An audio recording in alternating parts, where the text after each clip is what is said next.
Disciplined Agile, the scope of it is enterprise agility. And I'm going to focus a little bit today on disciplined Agile delivery, which is a subset of disciplined Agile, and also talk about producing business value and some of the plans that we have for the future. So first of all, let's talk about what is disciplined Agile. It goes back to 2009 when Scott Ambler was the chief methodologist for IBM worldwide on Agile and Lean. And he was tasked with IBM's view on what Agile should be and how we can help enterprises in both simple situations, but also, perhaps more importantly, in complex enterprise situations. And it was during that time we realized that Scrum is very popular at the time, probably the most popular Agile method, but we needed a more robust Agile. And so he coined the term disciplined Agile delivery with the emphasis on the word discipline, a disciplined approach. In many cases, Agile has failed to be effective in organizations. In many cases, it's because of a lack of enterprise discipline. So that's how disciplined Agile delivery, the term, got coined. And in 2010, Scott asked me to help him write a book on disciplined Agile delivery, and that was our first book. It got released two years later, almost today, in 2012. And that first book, as I say, the rest is history. That was Disciplined Agile Delivery. And then in 2014, we expanded the scope. Disciplined Agile Delivery is about building high-performance teams, specifically IT focused. And what good is it if we build a feature every day, if we can only get it out to our business stakeholders once a quarter? Clearly, that is not Agile. And so we recognize that we need to be not just have high-performance teams, but we need to be good in the areas of security, operations, release management, data, support. Those are the supporting areas that help us get what we build into the hands of the stakeholders, keep it running, recover it if things go wrong, make sure that there are no security vulnerabilities. So collectively in the enterprise, this is what DevOps is really about. Amazon likes to talk about a developer writing code and then putting their own stuff into production. And indeed, they do that. But most companies aren't Amazon. And Amazon has some real technical wizardry behind the scenes to make sure that one developer can't bring down the Amazon website. So I always think of DevOps as a continuum where sometimes we're very restricted in how we can put things into production. And therefore, we need to take a bit more rigor and maybe, to be honest with you, a less agile approach to DevOps. And at the other end of the continuum, you have developers writing stuff and putting it into production many times a day. Your reality is probably somewhere in between. And within disciplined Agile, we are flexible. So you can be as DevOpsy, if you will, as much as you can for your current situation. So DevOps content added in 2014. 2015, we expanded the scope of disciplined Agile to include all areas of IT. How can we make all of IT Agile? In 2017, we extended that up into the enterprise. So now we're talking about enterprise architecture, human resources, or what some people call it people management or people operation. Those groups really need to be agile as well in order to be effective. And I'll tell you more about that as we get through this presentation. In 2019, in August, our little Canadian company that Scott and I owned was acquired by PMI. And now we're absolutely thrilled to be part of the PMI family. PMI, as you know, is a not-for-profit organization and really is the gold standard in way of anything related to project management. The certification program and the community it has, it brings better opportunities to project managers. Now, with the acquisition of Disciplined Agile being part of the PMI, and one of our core messages is that we are agnostic. The DA toolkit works with anything. Regardless of what approach you're using, you can get better. So that agnostic approach, that pragmatic approach, really dovetails well with PMI.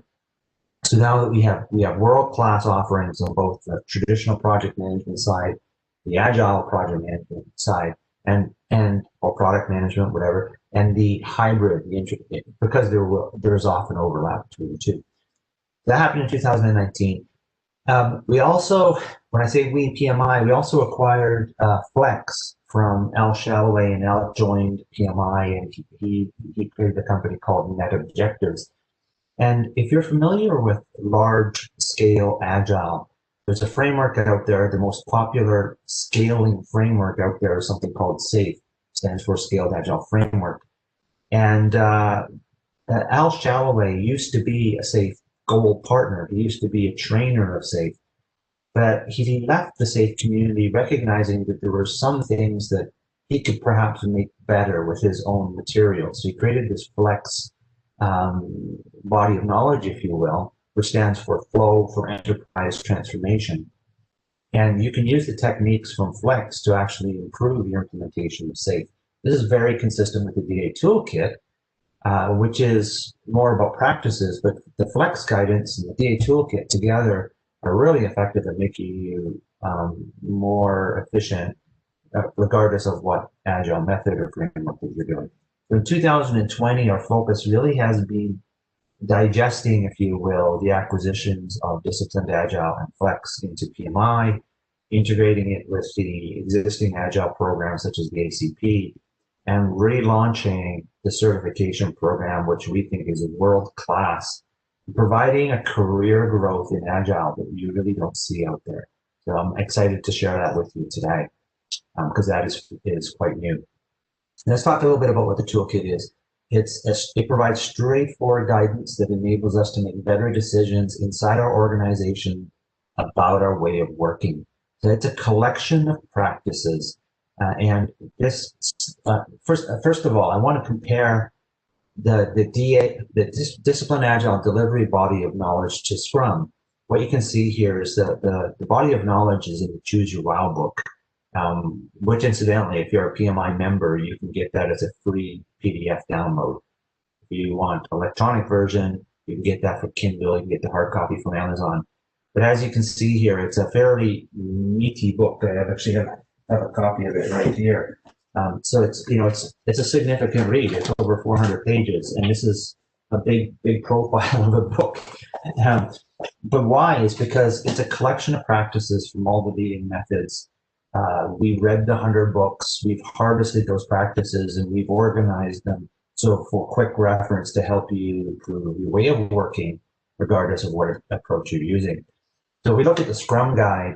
The Scrum Guide 2017 version, I believe it is, was 19 pages, 19, and the new version that just got released last week, I believe it was something like 13 or 14 pages.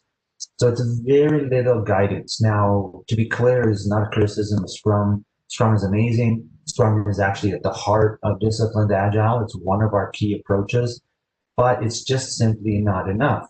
What is there is gold, but it's not enough for you to get the job done. Scrum doesn't talk about 15 different ways to do testing manually and automated testing. Scrum doesn't talk about 40 plus supplemental requirements techniques that you might wish to use to supplement your Agile user stories. Maybe you want some if you're going to do UX work or UI prototyping, data modeling. It doesn't talk about any of that kind of stuff, and that's fine. And that's great. Jeff and Ken, authors of Scrum, wanted it to be that way. They said, we'll give you a kernel of process, but we won't pretend to understand your context. So you will start with Scrum and then grow it and use other techniques based on your situation. And that's admirable that they decided to do that. What we had done, though, is said, yeah, but you got to go beyond that to be effective. And here's some strategies and practices to help you to be effective. That's essentially what the toolkit is for. And now, so you can look at it this way. On the left-hand side, you can see here a collection of different Agile practices. And there are literally hundreds of these. And by the way, in the DA toolkit, not every strategy and practice is Agile. There are some Agile things, and there's some things that are less Agile. And the reason we include those things in the lists of practices is because sometimes in your situation, it's not black and white. You may need to do things that are not classically Agile because of the kind of situation you find yourself in, maybe a degree of regulation that you live in. So you need to draw on practices that are not classically Agile, and that's okay. because we're about pragmatism. We're about doing what's right for your situation. But we do say that these practices are less agile than these practices. So you can decide which ones you need to be effective. So what you can see here is there's Scott in the top left, myself, and Al Shalloway. You can think of the DA toolkit as an umbrella over all kinds of agile. See, one of the things that's happened in our industry is that in 2001, the Agile Manifesto was created, and everybody agrees to the basic tenets of the Agile Manifesto and the supporting principles. But even that is only a couple of pages, and beyond that, everybody's interpretation of Agile sometimes is different. So what you've had since 2001 is a proliferation of thought leaders and authors creating niche certifications around different aspects of Agile. So and by the way, really good stuff. So you've got Jürgen Appello with specializing in things like modern management theory in Agile organizations. You've got Dave Snowden talking about complexity theory in something he's created called Cynefin. You have people who specialize in extreme programming technical practices. Scott has specialized in Agile modeling and Agile data approaches. So this is all great, but they all represent just a fraction of the puzzle. So if you need to pull all this stuff together, you got to be like Scott and I. You got to be process nerds, read the 100 books, and try to pull the nice bits together, remove the duplication, resolve the terminology differences, fill in the gaps, and come up with something cohesive that makes sense and can help you. And that essentially is what this DA toolkit is. Now, we like to describe the mindset, our view of the mindset of Agile, disciplined Agile. We've broken up into principles, promises, and guidelines. And I don't have time to go through all of these in detail. You would learn about them if you went to a DA workshop. But I will touch on some of my favorites. So principles, because this kind of stuff is really near and dear to my heart. It's the heart of what DA is all about. First of all, we want a principle. We want to delight customers. If not delighting customers, why are we doing this? And you notice it doesn't say satisfy customers. It means truly delight. And I've seen this. I've lived it. I've been doing Agile for 25 years. And it's why I'm so passionate about this is because I truly believe in my heart the work that I and others have done around this area have made the lives of people better, have made their careers more fulfilling, have improved bottom line results of organizations. And that is what delight is all about. And how do you get the delight? Well, you want to be awesome. And be awesome means that you're appropriately skilled to get the job done. And you work well within the team. You understand not just basic Agile, but a larger scope of practices so you can bring more effective skills to bear to get the job done. So if you're properly trained, you'll be more effective, you'll have more predictable results. Your customers will be happy with you, they'll express their happiness to you, and and you feel good about yourself. So that becomes a positive spiral. So be awesome is a big part of this picture. And other key aspects are context counts. There's no one way to deliver Agile. There's no one process that works. You need to think about this. If you're building a simple website, you can be very, very agile and you can take a lot of shortcuts, bring your customers beside you, sit them down beside you and build the website together. That's classic Agile. But if you're building software for a heart pacemaker and you need 100 people to work together to deliver this, your way of doing Agile is going to be completely different than in a simple website. So we need to know this and adjust based on our context. And adjusting based on your context means that we need to have choice. Scrum is just one way of working. It's a great way of working, but I can tell you in some situations, Scrum is actually an incredibly bad fit. There are better approaches to delivering some initiatives than Scrum. So we provide choice within Discipline Agile, so you can pick the life cycle or method that makes sense for you. So be pragmatic. It's not black and white. A lot of Agile thought leaders say, if you do this, you're Agile. If you don't do that, you're not Agile. And by the way, some PMOs will not let you do certain projects in an Agile way unless it passes a certain checklist that Agile says you have to have these things or you can't be Agile. That is absolutely ridiculous. It's not black and white, it's gray. You try to be as agile as you can with the situation, but it's not a binary choice. If we get into the promises, we want to create environments of psychological safety so we have freedom to make mistakes without being punished, as long as we learn. And embrace diversity, because diversity makes us stronger and absolutely increases the results that we can deliver. And we want to, I'll talk about making all work visible and the workflow is visible. We have this saying, no hidden work, complete transparency in everything we do. We also have guidelines, and I'll talk about number 4, creative, effective environments that foster joy. This is the role of a modern day leader, where they used to be a manager. Agile managers or project or middle management is much more now about leadership and creating the proper environments where people can deliver at their best, be awesome, create joy. And this is, as I said, this is the role of a modern manager. And related to that is creating a culture, changing the culture by improving the system. Don't change the people, change the system. In most cases, people are awesome, they're just stuck in a bad system. A very important part of being a modern leader in that agile environments. So just a touch up, we want to touch on those as we'll move on into the scope of disciplined agile. So it starts with a foundational layer, and you can see in the bottom left here, I already touched on the principles, promises, and guidelines. We also have foundational knowledge around the basics of Agile, the basics of Lean, some parts of serial or traditional development you may wish to incorporate into your Agile projects. Remember, this is a toolkit. You pick the pieces that make sense for you. We talk about the core Agile roles and different types of team structures and techniques for improving the way of working. That becomes a foundational layer for this thing we call the square onion. And it's called the square onion because it's square, but it has layers like an onion.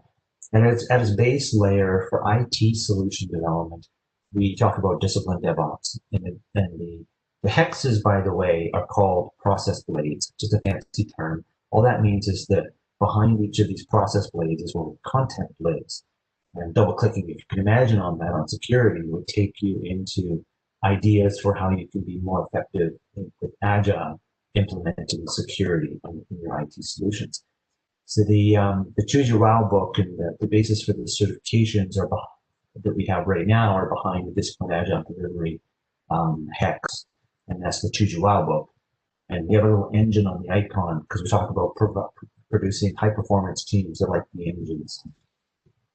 But collectively, all of that is DevOps. And then we take the next layer, and IT is nice, but to be agile, we've got to think about the entire value stream, which some of it will be IT-based and some of it will be manual processes. And it starts with the customer, the journey, ends at the customer, and that's the value chain.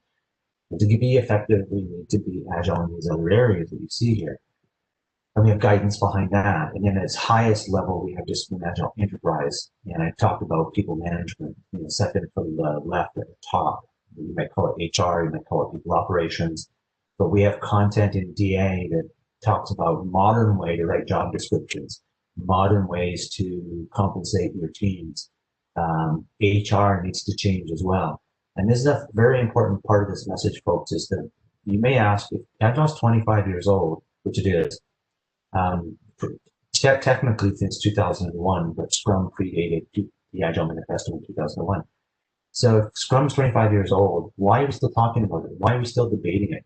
Well, it's because people are making some classic mistakes. And one of the classic mistakes is they make their IT teams agile, but they don't go in and work with the PMOs and work with the data people and work with finance to help them understand new ways of working themselves. And by the way, they will be happier with the new ways of working. Some of the traditional ways of working aren't much fun. They don't create much value.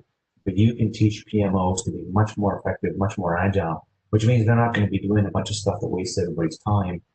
They're not going to be aggravating their stakeholders. So it gets to that positive feedback loop where everybody's happier again. This is what awesome is. Awesome is not just individuals. It's not just teams. It's the entire organization. Everybody in the organization should be happier if you're doing this right. And it's not that hard.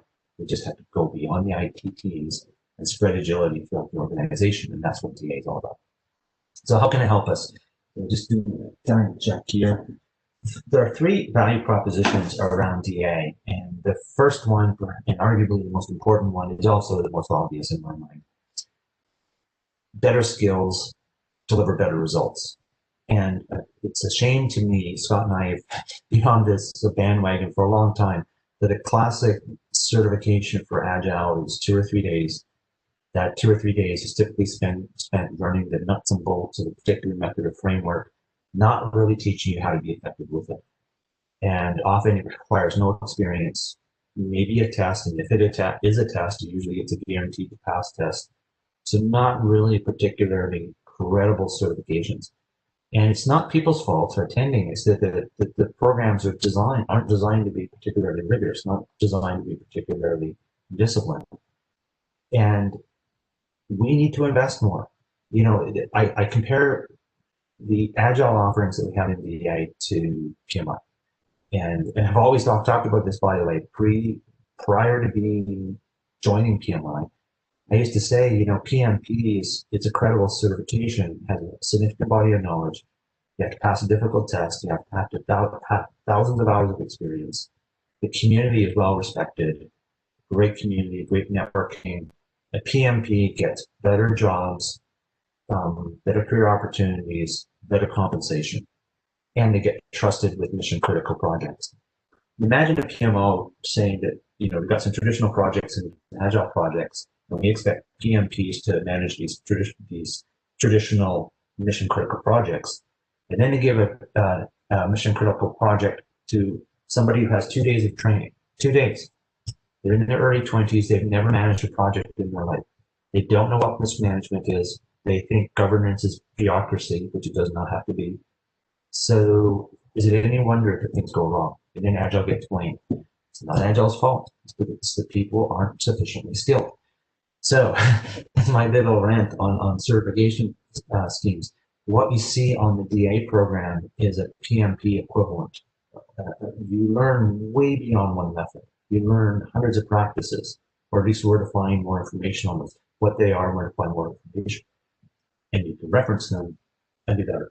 So that's the value prop number one, is we need to raise the bar on the Agile side so that PMOs can trust people who have actually invested in the education and have a worthwhile certification to prove that they really get not just one way of working, but many ways of working. The value prop number one, better skills. Value prop number two, and we have this analogy that if you learn one method, we're giving you a fish. But if you learn about all the practices behind methods, you can basically teaches you how to fish so that you can customize a method for what makes sense for you. Value prop number two is that we go beyond teams. Most Agile programs talk about individual teams, coaching one team, helping one team to do Scrum or extreme programming or Lean or whatever it is. We talk about spreading agility to the entire enterprise. So that's a value prop number two. That's our view of real business agility. And then number three is that you can use Flex to help you improve where you're using some kind of scaling framework, such as SAFe or less. You can use the ideas in Flex to think about the value stream end to end rather than top down portfolio programs and teams.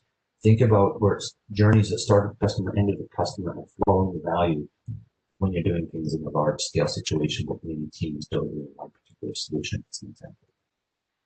So case studies, folks, we're upping our game in terms of case studies. And we've done very recently, myself and Sunil, our CEO, have been interviewing some CXOs of companies that have implemented disciplined Agile, not just in one team, but across the entire organization.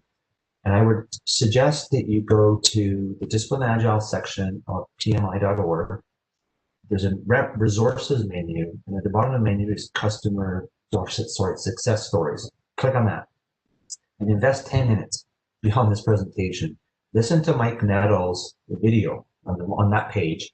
Talk about his experience at Panera Bread and Papa John's, where he was in charge of rolling out Agile, and he brought us in to do it with DA. And listen to his story. And then on the right-hand side of that page, there's a link to the Insurance Corporation of British Columbia, which is a government organization, and listen to Gary Eastwood for 5 minutes. Talk about what DA meant for them. So Sunil has said, I've heard him say, if you listen to those testimonials, you'd be mad not to implement DA, which makes me feel good. But it's so obvious to us. We've seen it over and over again, the benefits you can get from DA. So, but don't listen to us. Listen to people who have actually done it and sponsored it. So what is Disciplined Agile delivery? This is that engine I was telling you about, how to build high performance teams. And I'm going to move on and make sure to get through this and get to some questions. And within discipline and agile delivery, we provide multiple recipes, if you will. So I'm going to talk a little bit about ingredients and recipes. It's an analogy that people seem to really understand. You can think of these life cycles as recipes. They're methods, or based on methods. And the two on the left-hand side, the agile and the continuous delivery agile, those are based on the Scrum method. If you're familiar with Scrum, you'll recognize the icon as a Scrum icon. But it's not called the Scrum lifecycle because it's more than Scrum. You're going to need to implement some technical practices like pair programming as an example. An option, you don't have to. But if you want to do it, that comes from extreme programming. It's not related to Scrum. There's some ideas from Agile data, Agile modeling, etc. So it's more than Scrum. So we didn't call it the Scrum-based lifecycle. We call it the Agile lifecycle. But what is unique about this particular lifecycle or recipe is it's based on Scrum, therefore it has iterations of what Scrum calls sprints. It's got these mini time boxes every 2 weeks that we deliver value within. And the difference between the Agile and the continuous delivery is the Agile is more like a project approach, where you go through a number of sprints until you have enough functionality to go live with something, and then you go live with it. It may have a start, may have an end. You have phases for it: inception, construction, and transition. They're there if you want to use that approach. You do not have to have phases. Let's be clear. A lot of the Agile people throw up their arms to say, that doesn't sound like Agile, it's got phases. It's just one of the recipes. So if you want to go without phases, then go with continuous delivery version, which is where you deploy actually every sprint. Really good. That's much better for a product-based approach. Now I've got Microsoft Flight Simulator. I'm learning to fly. So I've got this Microsoft simulator, and they come out with like patches and releases of new features on a very frequent basis because they just released the project. So they made the release. They're like using a continuous delivery approach. I don't know if they're using Scrum, but they're doing continuous delivery. Lean is another recipe, but it doesn't have sprints. It doesn't have iterations. It's a constant flow of work. You pull work across the board, if you will. It looks like a little task board, a Kanban board. As we have the ability, the capacity to deliver, but we're not constrained by iterations or sprints. Fine, it's just another recipe, or you can use a blend of the two if you want to. The lean lifecycle is a project-based. We go through a bunch of building something and then deploy it at the end. The continuous delivery lean is the Amazon approach. I build, deliver, many times a day. We have an exploratory approach if we're exploring a market before we make a big investment to make sure what we're building the market really wants. That's based on lean startup. We have a program approach, which is very similar to say, the choice is good, remember, and context counts. Underneath the covers of these life cycles is a diagram like this. And if you know Scrum, you'll recognize the bit in the middle. We also have phases. This is the project-based version of Scrum, if you will, with inception, construction, and transition. And underneath, you'll see milestones. This is a starter set of governance, lean governance. So you don't have to figure this out yourself. And it doesn't have to be bureaucracy. It doesn't have to be long meetings and documents. It can simply be a conversation to say, how is the health of the project? Are we doing well? And do it at the end of the sprint. When you're doing your demo, you have your stakeholders there, give them an update on what's going on. That's governance. And we have placeholders to say you might want to insert these at specific points in the project. You can add your own milestones. This is like a starter set. So you don't have to figure out things from scratch. So as you can see here, there's a lot more on this diagram than what you would see in a typical Scrum implementation, because there's more to it in real life than what you typically see on a basic Scrum diagram. The lean lifecycle, this one is the project-based version, but the difference is you don't have iterations or sprints. You pull work, and where Scrum has one backlog of priorities, in lean, they may have different what they call pools of priorities. So stuff ranked by business value, stuff that needs to be expedited, stuff that needs to be done by a particular date. So it's got different ways of ranking the work. It's just a different approach. Context counts, choice is good. And lastly, I'll show you the lean lifecycle. This is the Amazon model. It doesn't have phases. You just pull stuff, and when it's ready, you ship it. This is the pure DevOps. At the one end of the continuum I talked about, where we can deliver very, very frequently. So we had, and I talked about, we've got governance baked in, different milestones. So I'm going to move on. Now, inside Discipline Agile Delivery, we talked about hundreds of practices. There's like 44 different ways of delivering requirements. to supplement your user stories if you need them. Don't do 40 ways of doing requirements. Don't do that on a project. But if you need to supplement your textual user stories, what do? And a lot of people don't even know what their options are. So this is why they struggle with Agile, because they don't even talk one way of doing requirements. So we group these things into goals. We've got form teams, different strategies for forming teams. I'm going to show you a little bit about exploring scope. This is the requirements ideas. So what we see here is this is a goal diagram for exploring scope. This is where the content lives. And it's organized by these purple boxes we call decision points.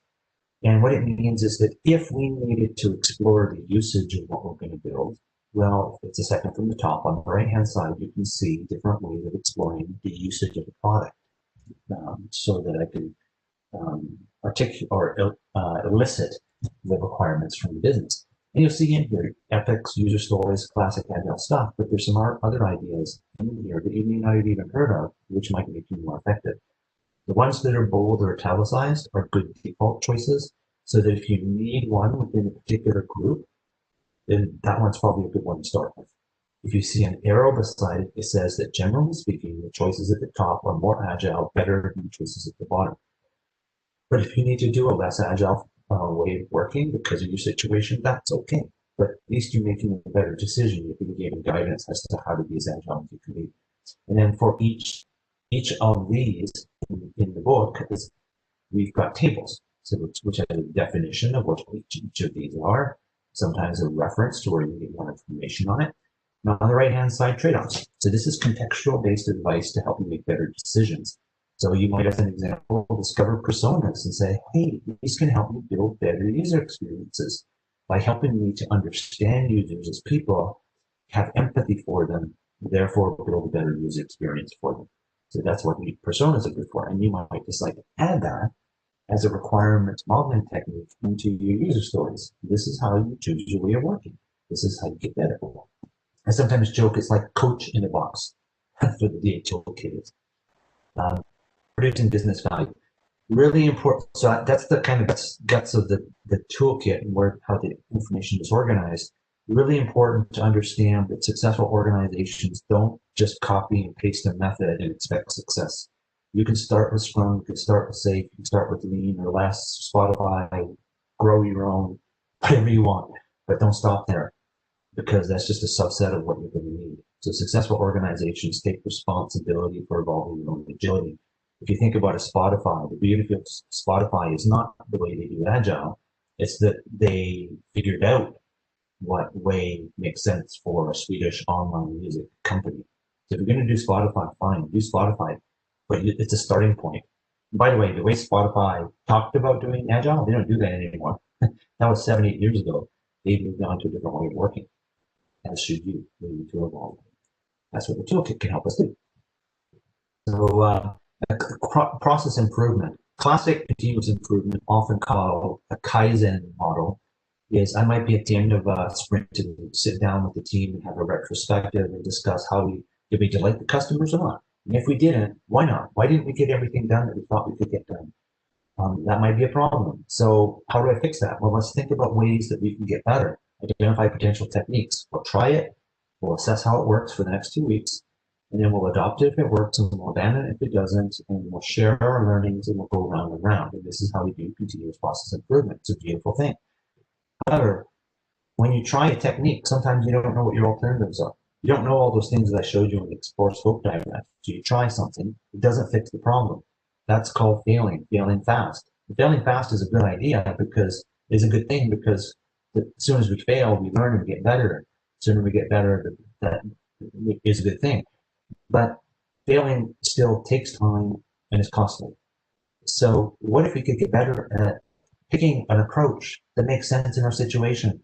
And that's context. And context is built into the DA toolkit, so you don't have to figure this stuff out yourself. If you've got an agile coach, and coaching is wonderful, I've been a coach for years, and I got the DA toolkit up in my head, but a lot of coaches don't, by the way. They know a subset of what is in the toolkit, a very small subset in many situations. A novel idea is, what if we gave that knowledge to the team members, and so that they could all, you got a whole team of coaches now. they're going to come up with better solutions. They're going to improve faster. And that is what the DA toolkit can do. And we call this not just continuous improvement, but guided continuous improvement. So getting close to wrapping up here so we can have some questions. A traditional method, you run out, you exhaust the guidance very quickly of the method. And then now what do we do? How do I improve? So you can do this continuous improvement with retrospectives, and over time you'll get better. But we suggest to you, if you use guided continuous improvement, you can get better faster. You accelerate your learning. And the nice thing about the DA toolkit is you don't have to throw out whatever you've done. You're doing awesome, right? You're doing some awesome stuff, no doubt about it. But how do we go to the next level? So the nice thing about this is it's not disruptive. You don't have to throw something out and start again. Start where you are, do the best you can in your situation. Always strive to get better is kind of our theme in the end. So moving forward, the new certificate, we're just going to wrap up with a few slides on the certification program and we'll get into questions. Our certification team at PMI, I believe, really knocked this out of the park. In the beginning of the year, we came out with a new certification called the DA Lean Scrum Master, and we supplemented that on top of our existing certifications in DA. And it just kind of confused everybody. It wasn't the right thing. It's like the exploratory life cycle. We tried something, it's like, the market's telling us that's not what they want. So we said, let's stop, let's go back, let's engage our certification team that lives certification and help them, ask them to help us design a new program. And they went out and talked to hiring managers and practitioners. And what they heard loud and clear, especially from hiring managers, is that they want a senior Scrum Master certification. There's thousands and thousands of Scrum Masters out there. But if I'm going to trust my mission critical projects that are being used Agile, how do I know the person's properly qualified? And here is an example of an ad I saw about a month ago here in Calgary, and it just kind of made me giggle because it says they're looking for a senior Scrum Master. There it is. And this came out after we launched the certification. I'm like, yes, that validates what we're doing. This is what people are looking for. And I also chuckled because I circled it here. They're looking for people who understand DA. This is great. So whoever posted this gets DA, and they know they need more than just junior Scrum Master to get the job done. So this is the great thing about the new certification. It's going to provide you with better opportunities, better career growth, and better compensation for your experience. You'll get the better jobs. You get better compensation for your experience in education. What you see here is the Agile certification journey. On the left-hand side, the ACP program, we're not changing it. It's a good program, very credible.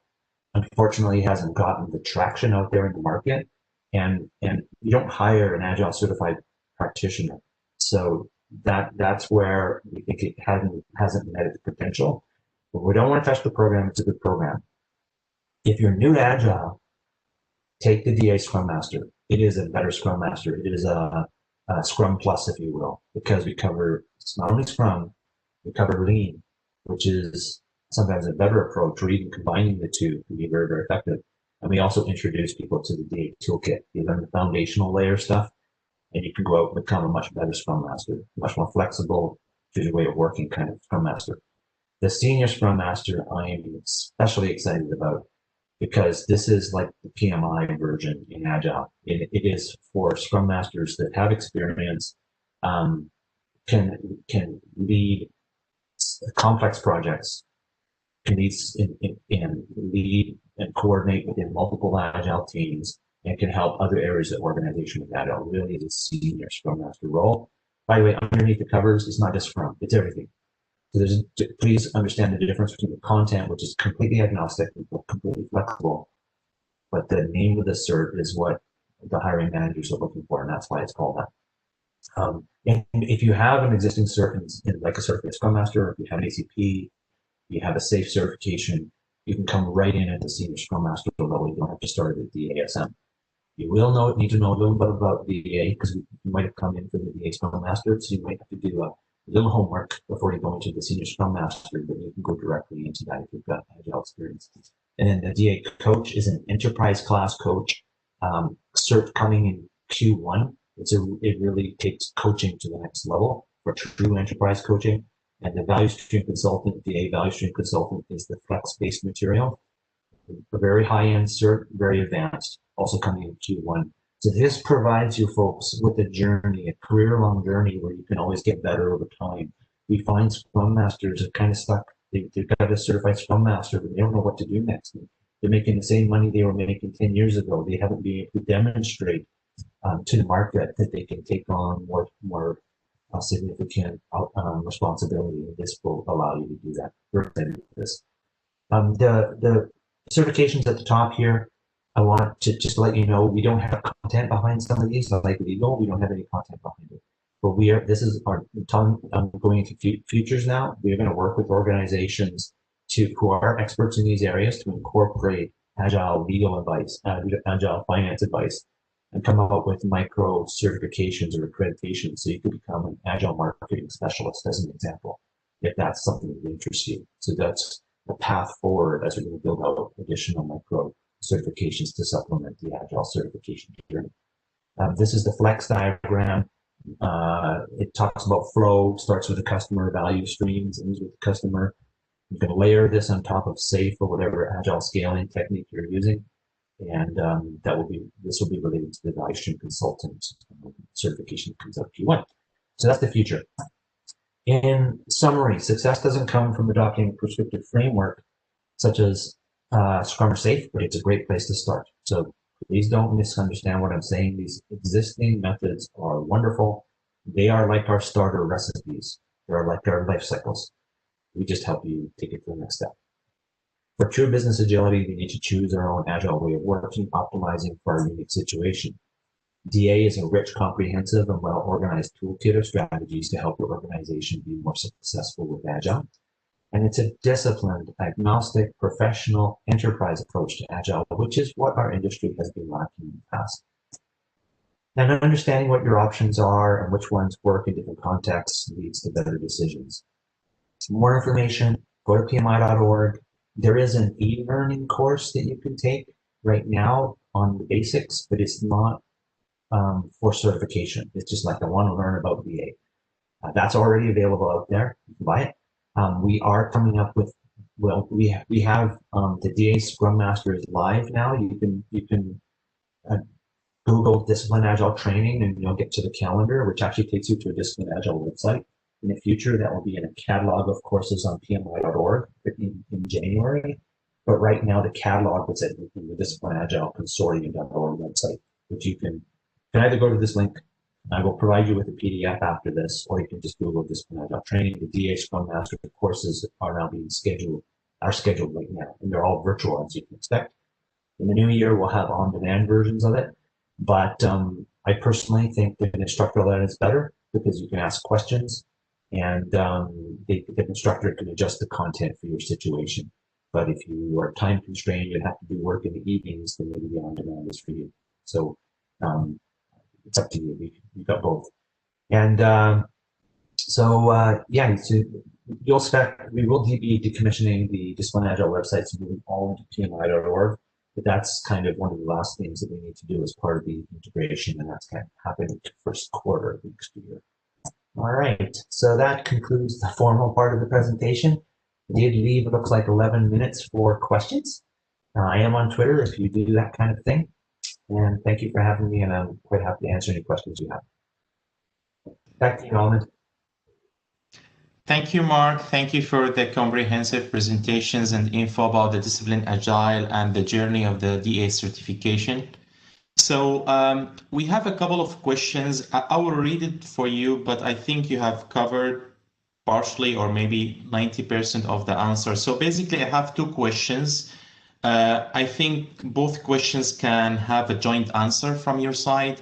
The first question from Bob said, what will happen and what is the future of the PMI ACP?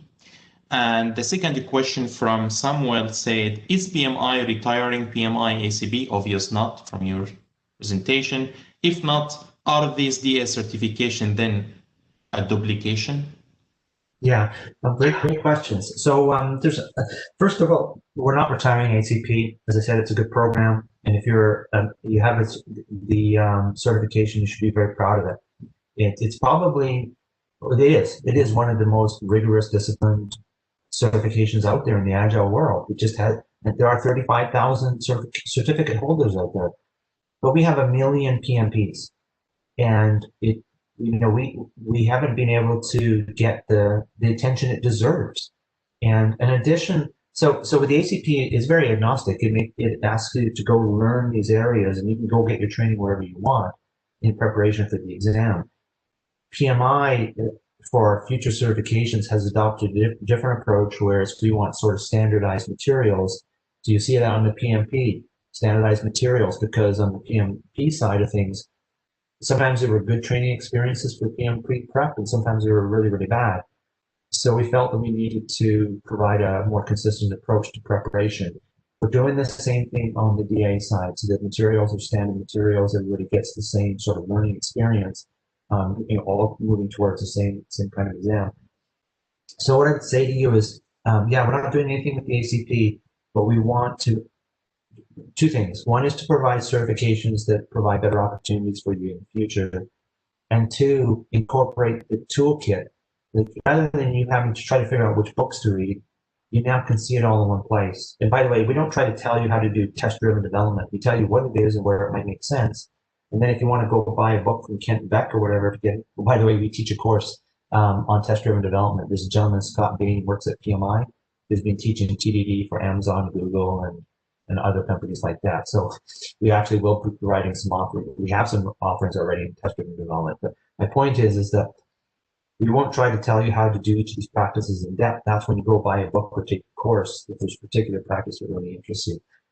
But bottom line to all this is that the certification journey that we now have, you'll learn more, you'll learn how to customize it for your way of working, you'll learn about governance and things that aren't covered in ACP and such. It might be, that might not be a fair statement, but it's a more comprehensive, and it provides a career growth. And that's the bottom line. We've got places to go now beyond your ACP. Thanks, Mark. I have a question from Bob, but I think this question is to us, to me. Will we get a PDF of this presentation as we start educating our chapter members? Definitely, yes. We will make sure to send you a PDF, and also the recording at the end of the session. Thanks, Bob, for your question. I have a question from Maureen, said, I have PSM1 and PSM2 certifications.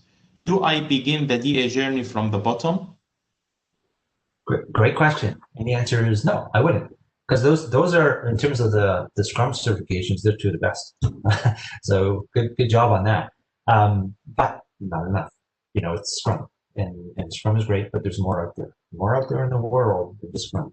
So the good news is no, you do not have to go to Scratch. Scratch would be the DA Scrum Master. And we start with the fundamentals of Scrum and the Agile mindset, specifically the DA mindset. I would go straight to the Senior Scrum Master. And as I said, you should understand the basics of the toolkit, and that's not hard. Download the PDF of the book and scan the book, and you're good to go. And I would go straight to the DA Senior Scrum Master class. And that is, we just piloted that, by the way. It's formally being released December 4th, in a couple weeks. And then you're going to start to see on the calendar a bunch, if they're not already, a bunch of Senior Scrum Master classes, or 2-day classes, virtual, with a test being scheduled. So I would jump on one of those if I were you. Perfect. We have a question. I think it's a continuation of the ACP from Islam, said, now ACP is the most common certificate in this field. Is there any update for ACP to cover DA in the future? Really good question. Really good question. First of all, it's not the most popular certification in the world. I think maybe within PMI, the world, Scrum Master would probably be the most popular. But there's no plans right now to update the ACP right now. Just right now. That doesn't mean never. That doesn't mean next year. But the priority right now is to launch the DA-based certifications, because that's where the market demand really is. And does that, and then I guess what we're going to sense and see what happens. And if people are demanding improvements to the ACP, which, by the way, we don't control the education there, right? So but we could update the exam, we could update the books we expect you to read. And by the way, I can guarantee you we would add the DA toolkit as one of the books you need to read in the future to get your ACP if and when we update the ACP program.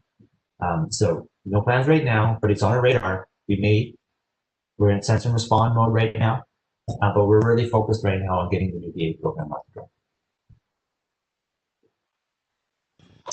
Great, Mark. So we have a question or like a question, like a comment from Francois. He said, Agile is the vision and discipline Agile provides the tools and ways to reach goals. He's asking a question. I'm looking for a simple way to understand. Yeah. So I would start with the DA mindset. You know, the slide that I showed you, which is covered in the DASM course, by the way, part of course material. If you read the Agile Manifesto, written in 2001, the world has really changed since then. It was written by software developers, middle-aged white men. No criticism of middle-aged white men. I am one. But just saying that it wasn't a diverse group that put it together. It was based on software development. Agile is far more than software development. So rather than, and Scott and I did actually create our own DA manifesto, Agile manifesto, but people sometimes think that's heresy. We shouldn't be messing with the Bible, so to speak. So we've sort of backed away from that and said, just forget about the Agile manifesto. Think about the principles, promises, and guidelines. And that's fairly new, what I showed you today, and I really love it. It was a group effort. This is a nice thing about working with PMI. We built out a large group of thought leadership, and the result, the principles, promises, and guidelines, I think is a beautiful thing. So start with that, and then that guides everything that you do. But what do you do? Well, that's where you go for the toolkit. You pull in ideas about requirements, testing, planning, estimating. That's, you know, recipes in a pantry, right? With ingredients, big pantry of ingredients, lots of spices and things. I sometimes say that Scrum teaches you to create basic macaroni and cheese. It doesn't have very many ingredients. And boy, if you love macaroni and cheese, you'll be quite happy. But if you want to expand and put some lobster in there and some other things, you need to know what goes good with mac and cheese, then you might not be a very good cook. So I'm just really building on that analogy there. I think you'll become a real chef if you learn the DA toolkit. I'm not sure if I answered your question, but actually, Francois also he's had raised a continuation to his first question. Said, do you think like for Agile at strategic level, it seems that targets can change constantly? So those are short-term targets that top management will put in place. So yes. So I actually had a similar questions to this on the last couple of conferences I've done. They asked, you know, what people down here at the execution level, the teams level, get it, but sometimes management doesn't. So that is a key important part of this, is to explain to management that agility can work. It's not that hard. Transformations are not that hard. They've been done before. By the way, we have an executive guide to Discipline Agile that Scott and I wrote. Give that to your manager because it explains very clearly why they need to do it. If they're not on board, it's going to be very difficult for you to be successful. So if you listen to the testimonials that I mentioned earlier, you'll see these are executives, and the executives get it, and that made my job as a coach so much easier. The top down and bottom up, that's the recipe for success.